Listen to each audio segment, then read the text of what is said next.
So,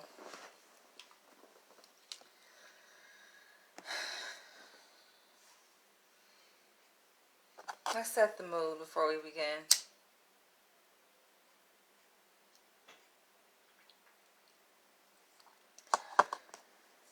I get asked this question a lot. Am I a Dom? The person who just asked me that was not American, based on how they spelt it. He was actually on my last live video on YouTube, and he commented that. It's just so random, right? The video has nothing to do with BDSM, dominance, or submission, yet he's asking me, am I a Dom?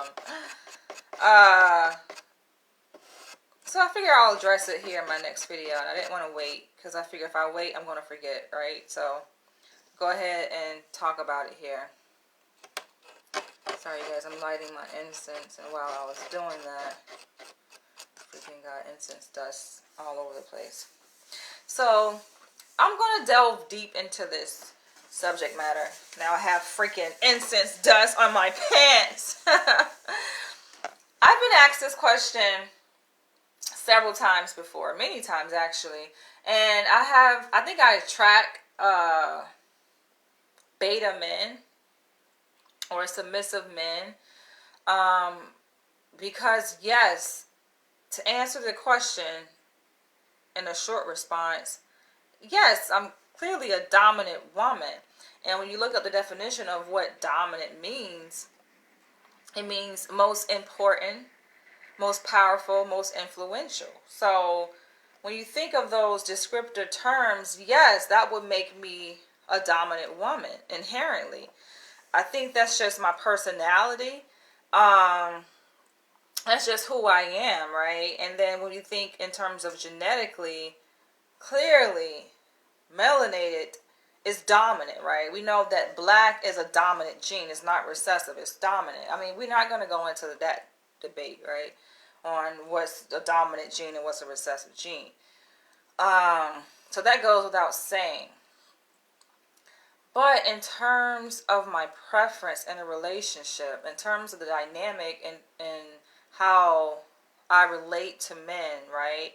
When I'm in an interpersonal relationship with a man, no, I identify myself as submissive. And I'll tell you guys why. First, I'm curious to see for those guys who are attracted to me and who view me as a dominant woman and identify themselves as a submissive man. Like, what is it? What is it about me? I'm just curious from your perspective. What is it about me that attracts you to me, right? And because it's something about me that you're pulled in this direction, right? And it resonates with something within you. So what is that something that's in me that pulls you in my direction? And what is that within you that I speak to? Because apparently there's some kind of connection there. I get it, right? But no, I'm not attracted to submissive men. It's not my thing. So that may seem weird. That may seem very confusing, because you'll think, okay, well, you present as a dominant woman, but you're not attracted to submissive men. But think about this, right? There are many dominant women who prefer dominant men, right? We want to be dominated. We don't get off on dominating men.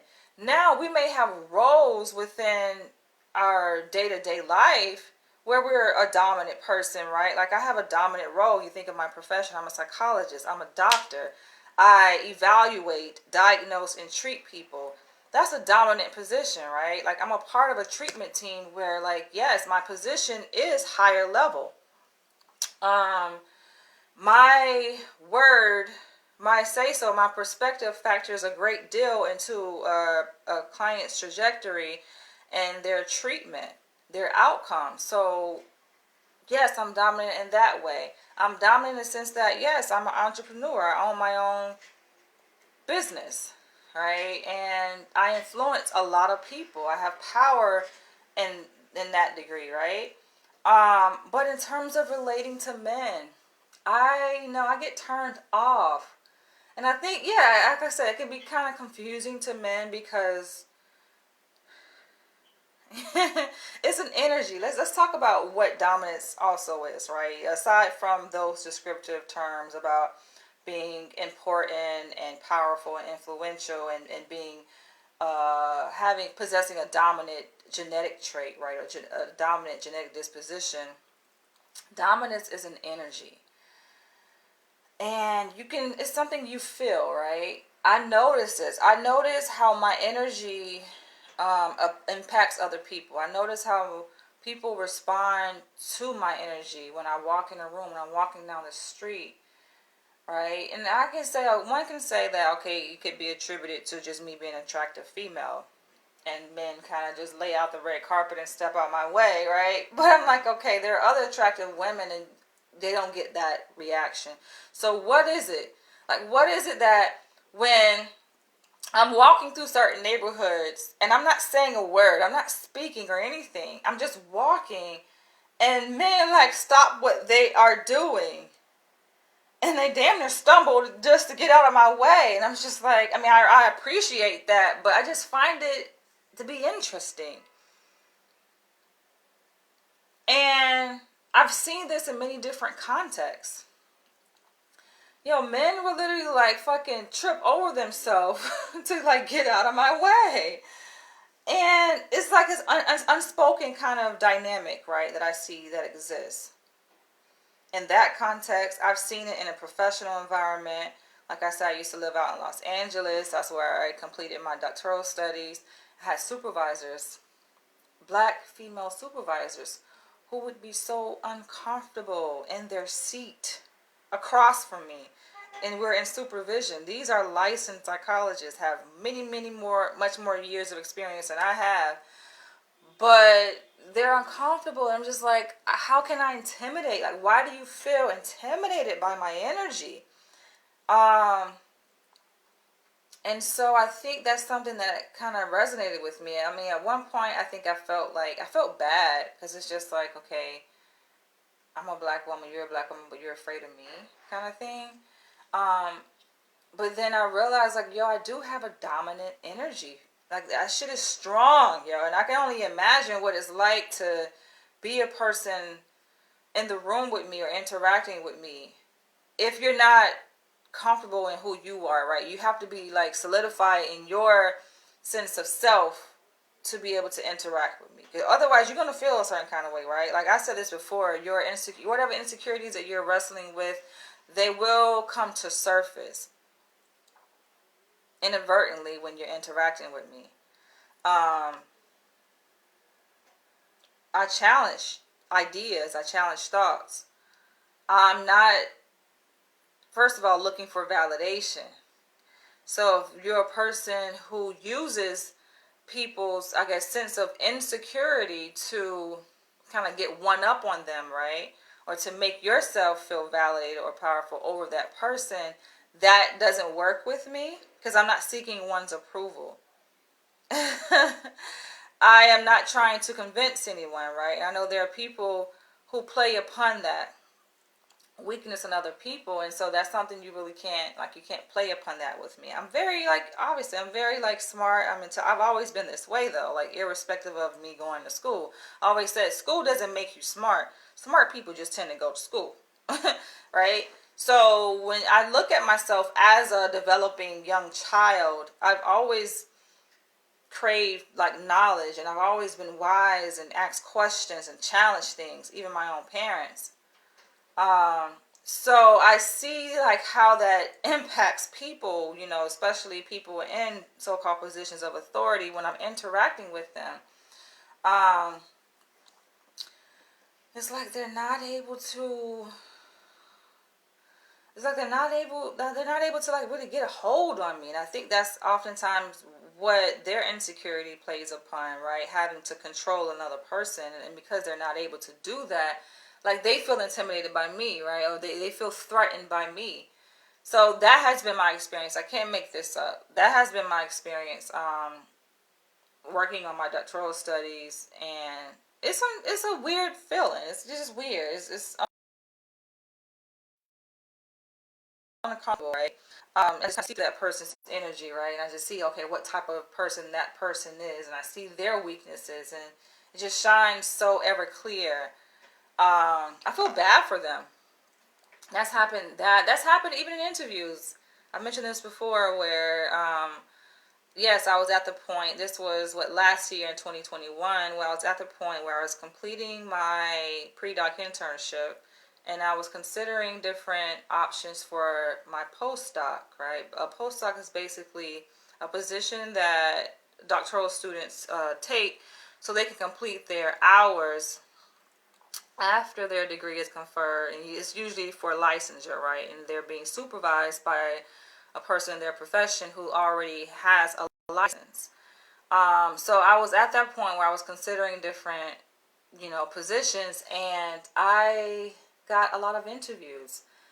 One of which was with, I actually got interviewed with the Federal Bureau of Prisons. I did an interview with them. That was pretty cool, but I said I didn't want to do that because I wasn't comfortable carrying a gun, right? And they said that we had to be able to respond to any riots or any kind of disarray things that are happening within the prison. We were expected to respond to and obviously use the gun if it required that. I'm like, nah, I don't want to do weapons training. But I also interviewed with NYPD. And I remember, like, the interview, the meeting, I met with the head of the Department of Psychology, and also the chief within the police department, and they were like shaking. It's weird. It's like, why do they feel uncomfortable? Why are they shaking in their bones, right? Why do they seem to be unsettled, like sitting across from me? Now, the office was really nice. It had really nice views. It was in Queens. Maybe I'm saying too much. But I'm like, I should be the one that's nervous. And I walk in, and these white men who I have very high position are nervous, tripping over their words. I mean, nervousness when you see nervousness, right? Anxiety. Like, it's just, like, you can smell anxiety. Like a dog can smell fucking fear. You can smell it. And I'm just like sitting across from them, and I can just smell the fear seeping through their pores.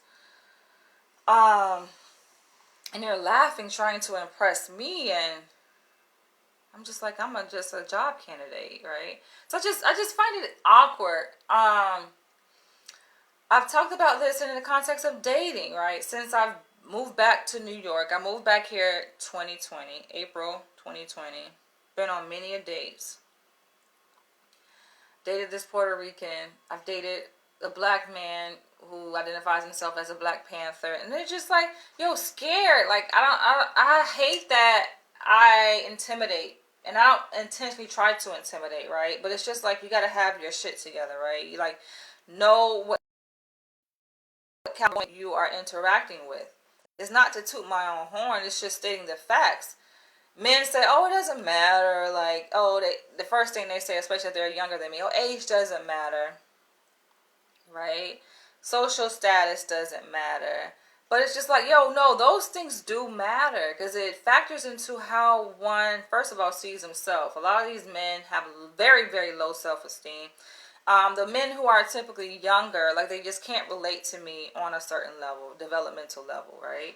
They have a lot of learning to do, maturing to do. And it comes out, right? These things play out in the interactions.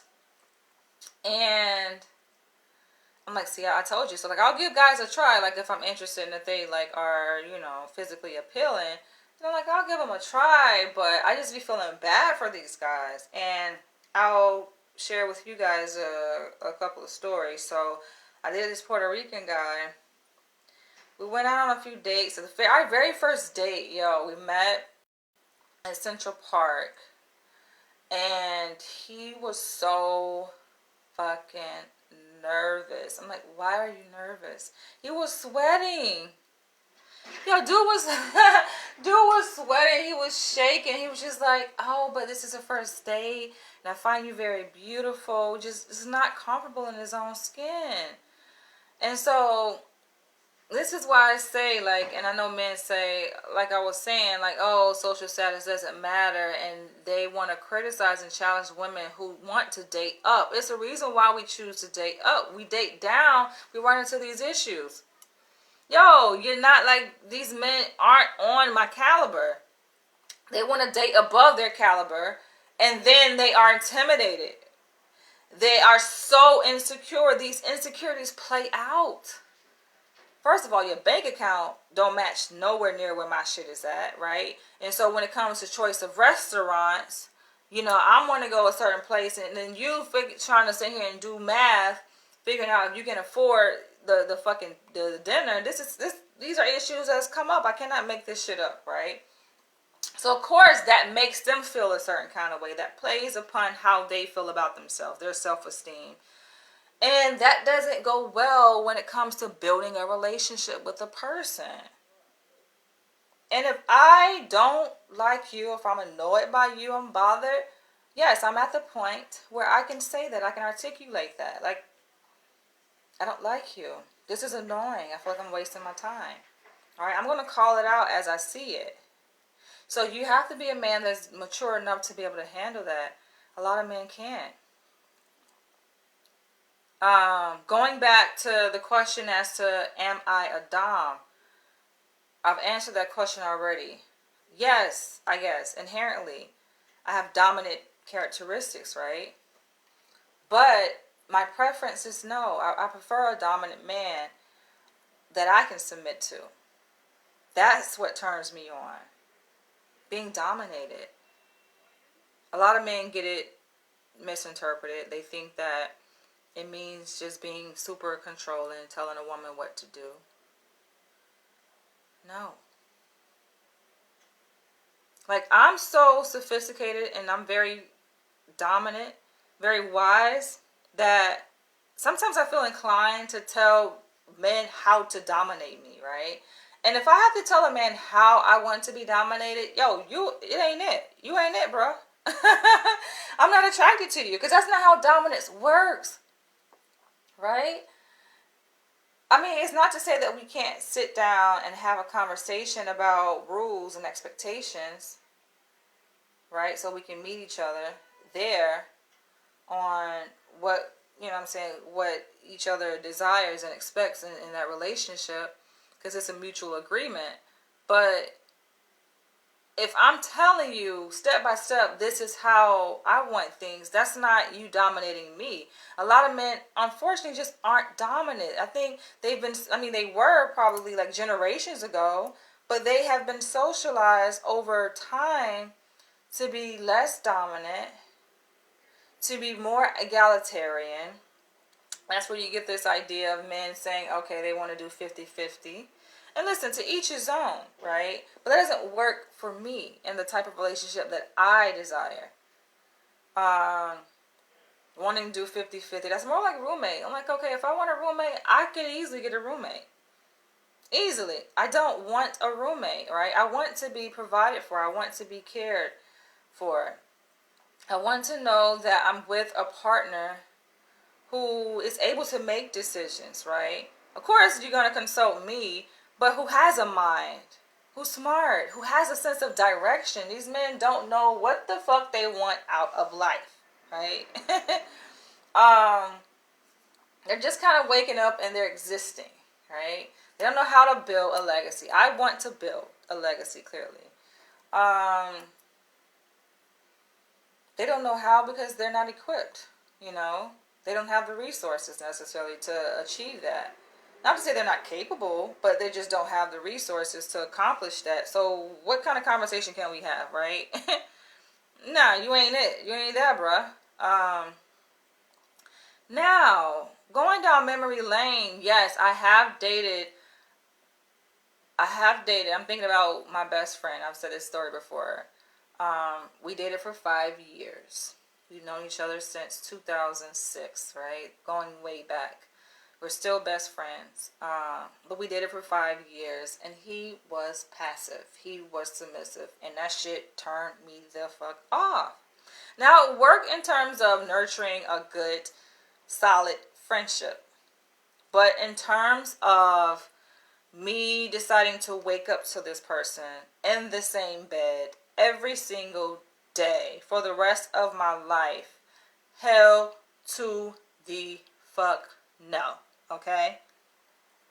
I just didn't like his person. I don't like passive men. Passive men become passive aggressive men, right?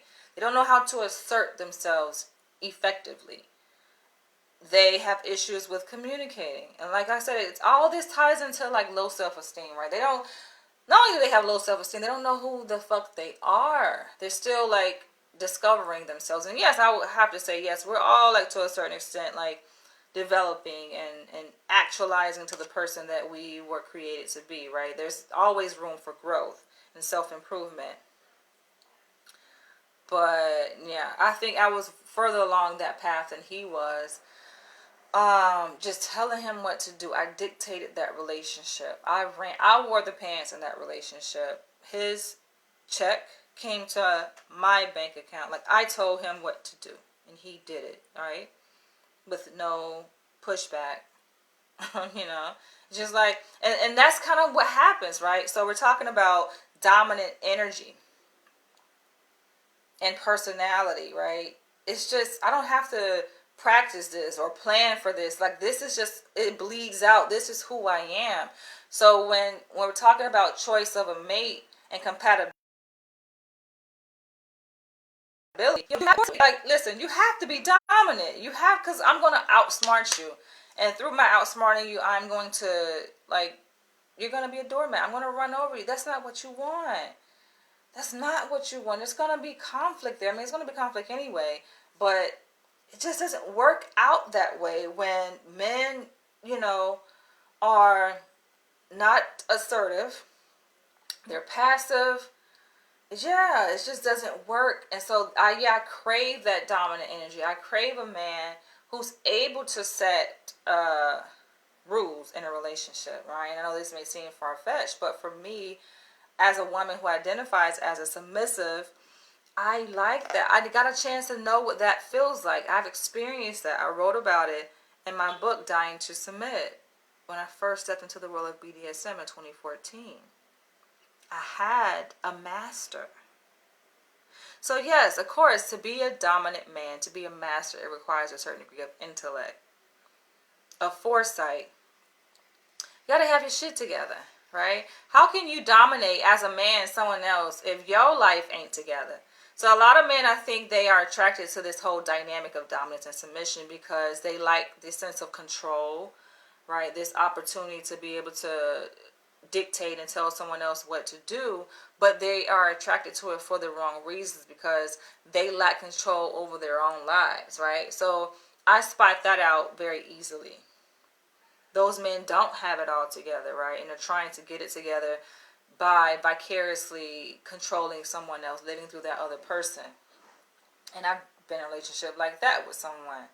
At work, you have to be a man who has your shit together, right? Who, you know who you are, you feel comfortable in your own skin, you're organized in your thinking and how you go about doing things. And I see that you keep coming in and out, so feel free to drop your comment below. I'm sure you have some thoughts, Tom. And anyone else who's watching this video live, feel free to share. But you have to, as a man, have your shit together first, and then have an inherent desire to, you just naturally want to be the lead person in a relationship, right? You have men, and I'm thinking about, I ain't calling no names, but I'm thinking about this Pan-African leader, and that's probably already enough said right there. Pan-African leader, right, into politics. And he identifies himself as an alpha man, a dominant man. But if you got multiple baby mamas, you're not taking care of your children, you're not dominant. I'm sorry, you're not, okay? I have other descriptors to label you, but I'm not going to go there. But you're just not a dominant man. takes care of himself. He takes care of his tribe, his family. He's able to do that financially, right? He's able to do that psychologically and emotionally. He's a leader.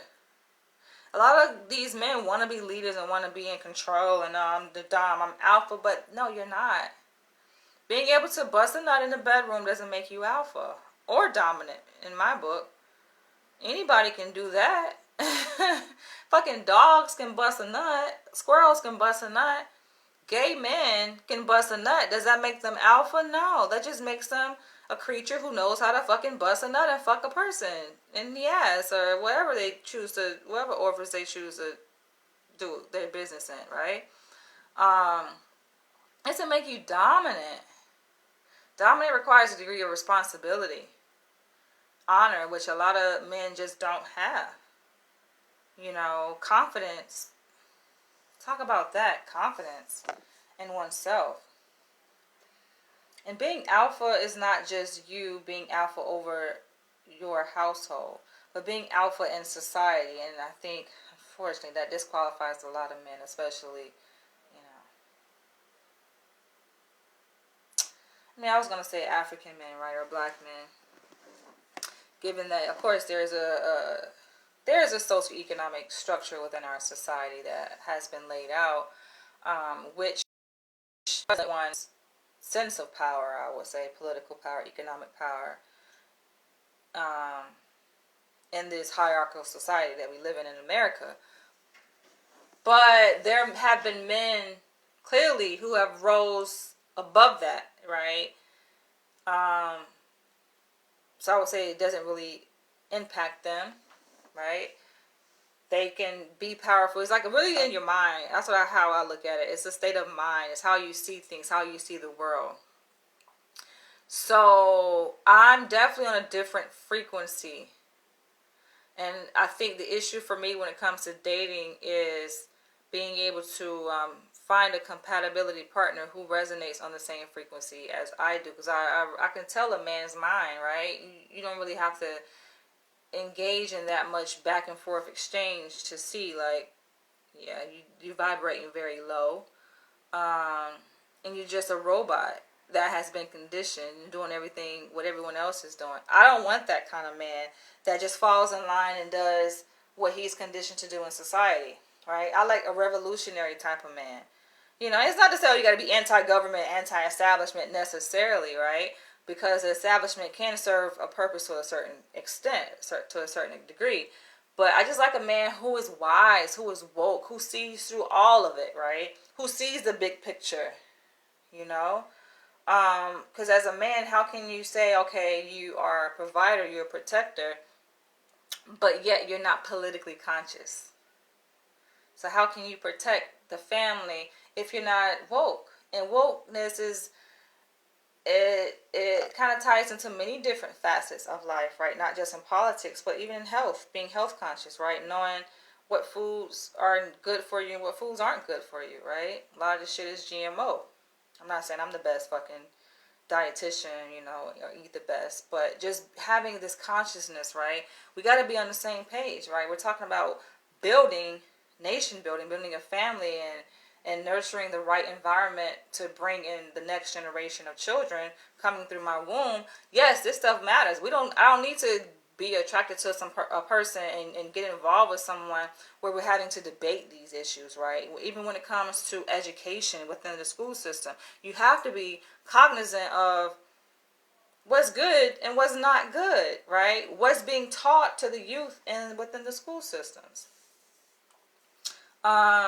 And having a remedy for that, you know, that kind of man. That to me is a dominant man.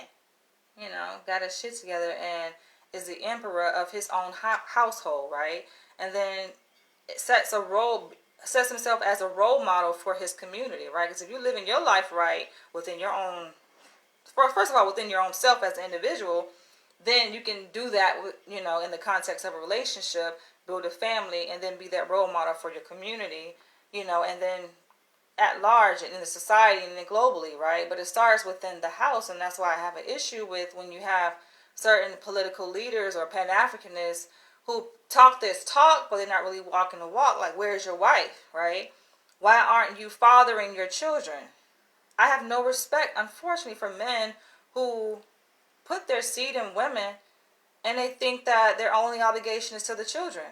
That to me is very unattractive. That doesn't make you dominant. That's unattractive. So it may sound like, oh, well, you're nitpicky. I have a different mind than most women. I stand firm on what I believe in and how I choose to live my life. And I said this, yesterday? That if I have to transition outside of this realm, this dimension that I'm living in as a childless woman, then I will, right? I'm not going to settle. I refuse to settle. I refuse to share my DNA with someone that is less than what I deserve. So we have to meet each other there. We have to, and you guys can see the passion, hear my voice.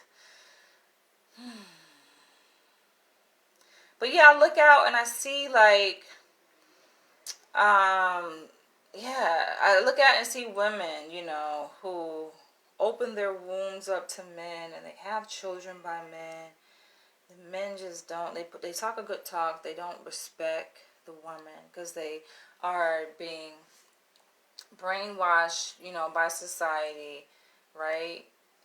And you can see that. I mean, you can see a man that's brainwashed, right? You can see a man who really doesn't have his own mind and is just maneuvering through life as all the other men who are brainwashed,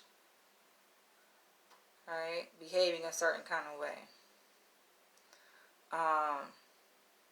Yeah. So I'm selective in who I choose as a mate, as a partner, who I invest my energy and time into. I don't want a man like that, right? Who can't think for himself. He got to have his priorities straight and know that, okay, if you're at a point in time where you're saying that you want to build a family, then know what comes first, know what's most important, and have reverence for the feminine energy in that respect. Submission is very interesting, right? It's an interesting dynamic. That's what I want to go into in this part of the video. Because sometimes people look at it like it's a feminine energy or subservient person who is taking on like the lesser role and just doing everything the other person says, and to that end they are disempowered, right? They're not in control. When really, when you think about it, it's interesting. The person who is the submissive really is the one who's in control. I know this because I've lived it. It can be a scary thing to be a dominant person, thinking that you have all this power. But where does the power come from? It comes from another person, another soul who gave that power to you.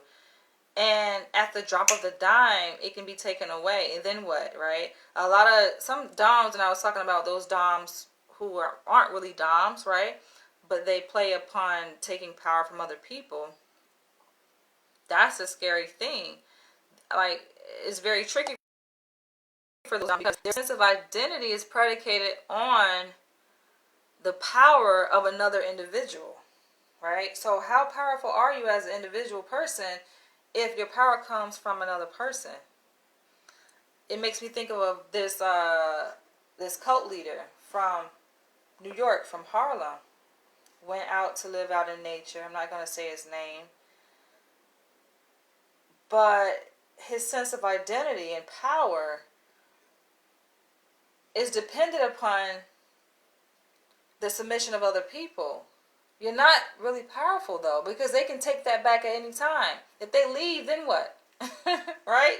If they decide to say, you know what, I changed my mind, I don't want to do this anymore, and they leave, then who are you? So that means that your sense of identity has to be independent, right? Your sense of identity and power as a dominant person has to be independent of anyone's allegiance to you. Which I would say, me as I don't call myself a dominant woman, but just me as a woman, I've mastered that ability. To know who you are, to build an identity apart from anything else, just to be you. Really just sit comfortable in yourself in solitude. and build yourself up, right, in that space, independent of anything, of anyone. That can be scary to other people, because they're like, whoa, who is this person? You're gonna stand out, right? You may look like you fit in, like, externally on the surface, but it's this different energy when you're across from someone. You're sitting in that same room, that sharing that same time and space with someone, and you're just like, wow, you can feel that this person is different. You can see that their mind is different. They're not programmed to say the same way other people are programmed. The same way that you are programmed as a person, right? So I talk about those early experiences, about, my interactions with, people in authority, supervisors, and going on interviews, NYPD personnel, and it's just like that you can feel it, right? You can feel that they are intimidated, and it's just like, okay, obviously I wouldn't fit well on a team like that. If you fucking scared of me, that shit is not gonna work, right? Another thing with fear also runs jealousy, right? And yeah, that's another thing. So, yeah, it can be challenging knowing who you are, resting in that power, and trying to find, like, your equal, someone, who you feel compatible with. So for me, it's not so much about, okay, finding a Dom. That Dom will just be a reflection of me, right? And I will allow that person to take the lead in the relationship, right? He will want to take the lead, That, to me, turns me the hell on. Just, I've been there. That's why I know I can reminisce on that. Like, I haven't been there that often, though. I would say, like, my experience I wrote about in my book, Dying to Submit, that all came from a relationship that I had with a master who asked me to start an online blog, which turned into my website, which then turned into a book. That all came from him, right? His mind was that powerful. He was so comfortable in who he was as a person. Like, he knew the right things to say. And one may say it's manipulation, but no, it's like with my consent. Though I wanted this, so it's really not manipulation. I play a role in this. Peace and blessings, Wiz. So I haven't found that, though, lately, right? I've come across men that may come close to it, but they tiptoe. They tiptoe. And one may say, okay, well, maybe they're just showing reverence, for you, right? They take tiptoe around me, right? Like I was saying earlier, those men, like, I walk through certain neighborhoods in New York, and, like, yo, men be damn it. I'm just like, yo, isn't that? It's okay. I'm just a woman, like. And these are, like, hardened men, like gangsters and shit, And even on the train, they just be like laying out the red carpet. I'm just like, if I can feel like, one can say, okay, it's just a reverence for you, right? And they have respect. But sometimes I feel like it's overboard, Like, they're just doing too much.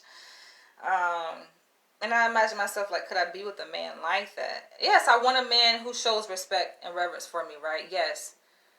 But to the extent where you're, like, super bending over backwards, and just be yourself, be a man. I need you to be a man, right? I need you to just rest in your masculinity, and at the same time respect me. So can you maintain that balance, right?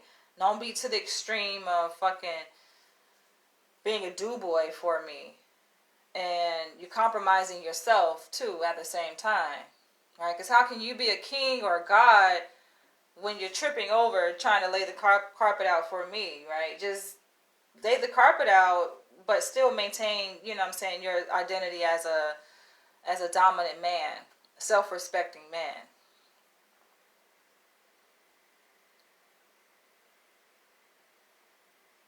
I think I covered everything here in this video. I answered the question.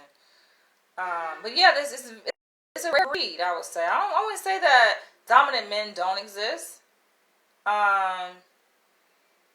It's just a rare breed. It's dying out. They have been brainwashed. They have been emasculated, right? Made effeminate. And for them, I guess it works for them, right? It takes some of that burden of responsibility off their shoulders so that they don't have to be the leader, right? They don't have to be responsible for being a provider or taking care of themselves and their family. Um, and this is not just the black race, right? Because sometimes we can get it misinterpreted to think, oh, it's just like black men. Hell no. This is across the board. Even where I live at Upper East Side, Manhattan, I see like how white women relate to their counterparts, right? And they run the show. White women are wearing the pants. Not to say that the men aren't the breadwinners, you know.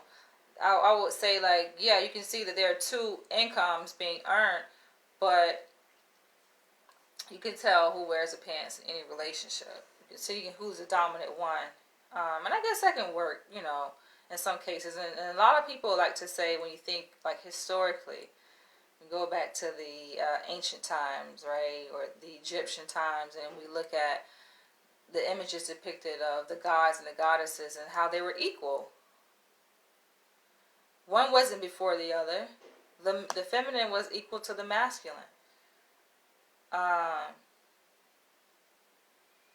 And it's kind of like they both played an equal role in taking the lead and being submissive. So I think that's like the beauty of submission and dominance when you think about it. It's a seesaw. But for me, I definitely like a man who is dominant. And this is not just in the bedroom, but 24/7. Something about that. I've been in a relationship like that. The only bad thing, that was my very last relationship. So we dated for 3 years, from 2014 when I first moved to New York through 2017. It was my last serious relationship. Only reason why that shit didn't work, because he was extreme with it, right? To the point where like motherfucker life was in danger. And unfortunately the authorities had to be involved in that situation. But mine is that, like, that would have worked, I would say, if other factors, you know, weren't present. Because, you know, he called the shots. He definitely was a provider. He paid the bills, right? Not to say that I didn't have an income and I didn't contribute, but it wasn't expected. That's the difference, right? Where a lot of men get it goes over their head, right? They're like, oh, what is a woman going to do, right? She's not going to work. Yeah, she works. She wants to work, but the difference is that there's two different kind of men. There are men who need a woman's income for them to survive, right? That's what they're looking for, that other partner, because they need her income for them to survive, right? And then there are men who don't need a woman's income. She can work, right? This is what my ex told me. It was like, you want to work, you can, that's your choice, but your income isn't needed, right, as a contribution to the household bills. He paid everything. Now, of course, I contributed, right, because it kind of sets the stage for the woman, like, you want to contribute in some kind of way. You don't want to feel like you have a contribution financially, right? Especially if you're capable, you're getting income coming in. So, of course, I contributed. I did things, right? When we visited Florida, my hometown, I paid for that trip. I wanted to. Yeah. Paid for everything in that trip. Both round trip tickets and the hotel, the car, the food, everything. So there are ways that a woman contributes, but it's just a different dynamic when a man is the sole provider. It sets things up a bit differently. That's what I like. Feel free to comment. What do you guys think, right? I'm interested in hearing different perspectives. I know that my perspective is not the only perspective. But yeah, I like that old-fashioned dynamic in the relationships. And probably even more old-fashioned than the people say. They call it a 1940s style relationship. Even probably more prehistoric than that.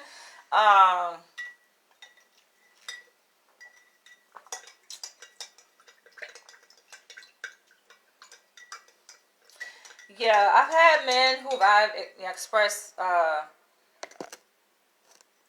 myself as a submissive too, right? They like, knew that I identified as submissive, and they took it the wrong way, and they looked at it like, oh, they're just gonna be bossy and tell me what to do, and it was more self-serving to them, right? To their benefit at my detriment. And I'm like, I cut that shit off, right? We didn't even get a chance to really go on a date, right? Because it went over their head. They missed it.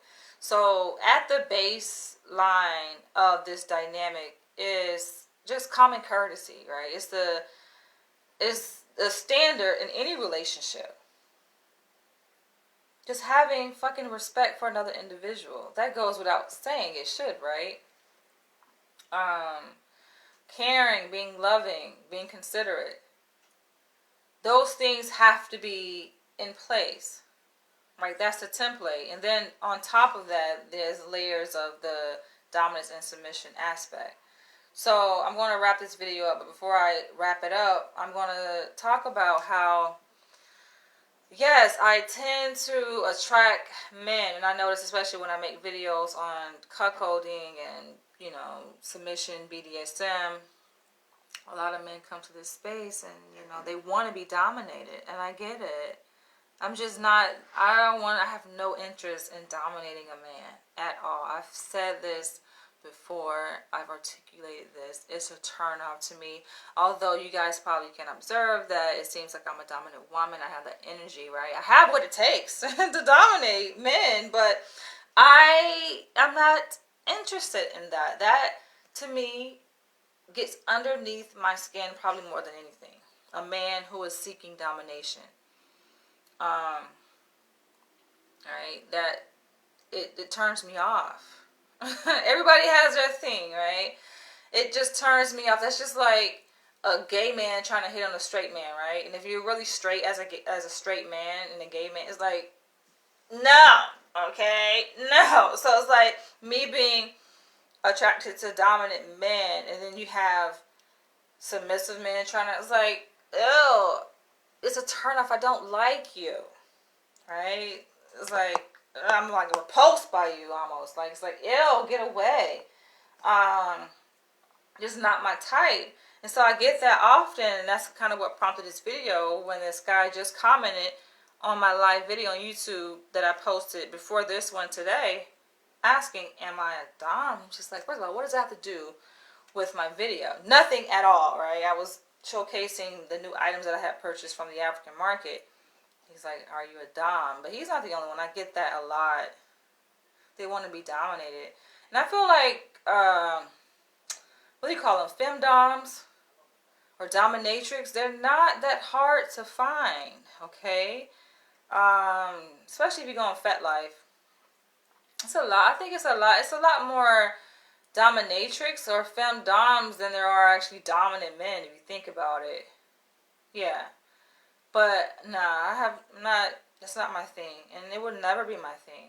I don't gain anything from dominating a man, right? And I know a lot of people try to sell the idea to me, like, oh, well, you can dominate me financially and take my money, but I don't want your money. I don't need your money. What is that doing for me, right? So it kind of goes into, okay, what is submission for me, right? Obviously, I identify as submissive and I prefer to be dominated. Yeah, the same thing that you're seeking for, I'm seeking for, right? So the opposite does nothing for me, right? That's a lose situation for me. I'm not gaining anything from dominating you, whether it is psychologically, sexually, or financially. So you're wasting your time coming on to me asking me to dominate you. Right? I've had men offer to pay me to dominate them. That's a whole business. I get it. But I'm not. Sorry. It's not my thing. On that note, I will catch you guys later. Share this video. Share your comments. And answer the question that I asked you guys earlier. Like, what is it about me that communicates to you guys that I'm dominant, all right? Because I know you're kind of inclined to believe, like, okay, that's why you're asking me this question, because it's something about me, right? And so I want you guys to answer that. And then what is it within you as a man that wants to be dominated? I've heard some men say they just want to give up control because they're always in control in their day-to-day lives, so they just want to relinquish some of that control. But you know what I don't get is that what is it that makes them want to have their balls crushed?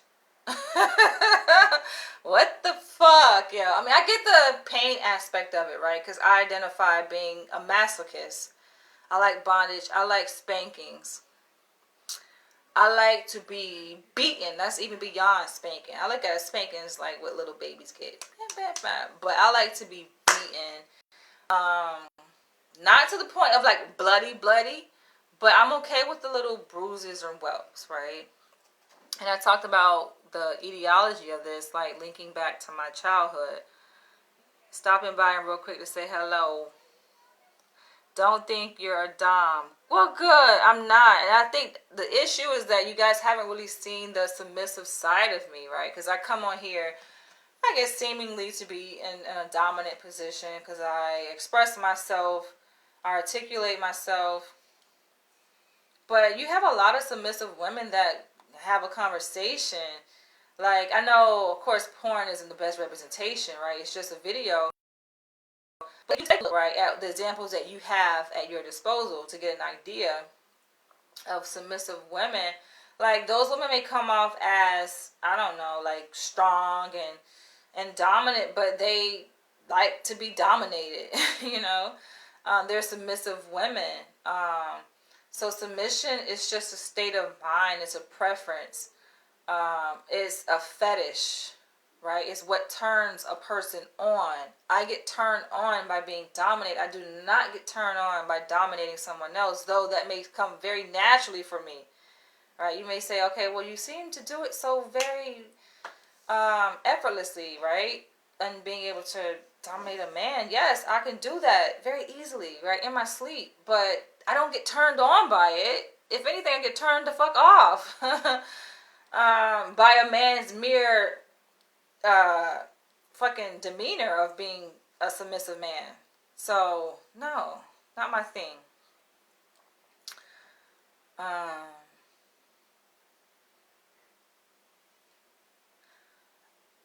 I would say it's not about me being submissive sexually, but thanks for your question, because I prefer you guys to interact, to ask questions, because this is what makes the video, right? We co-create.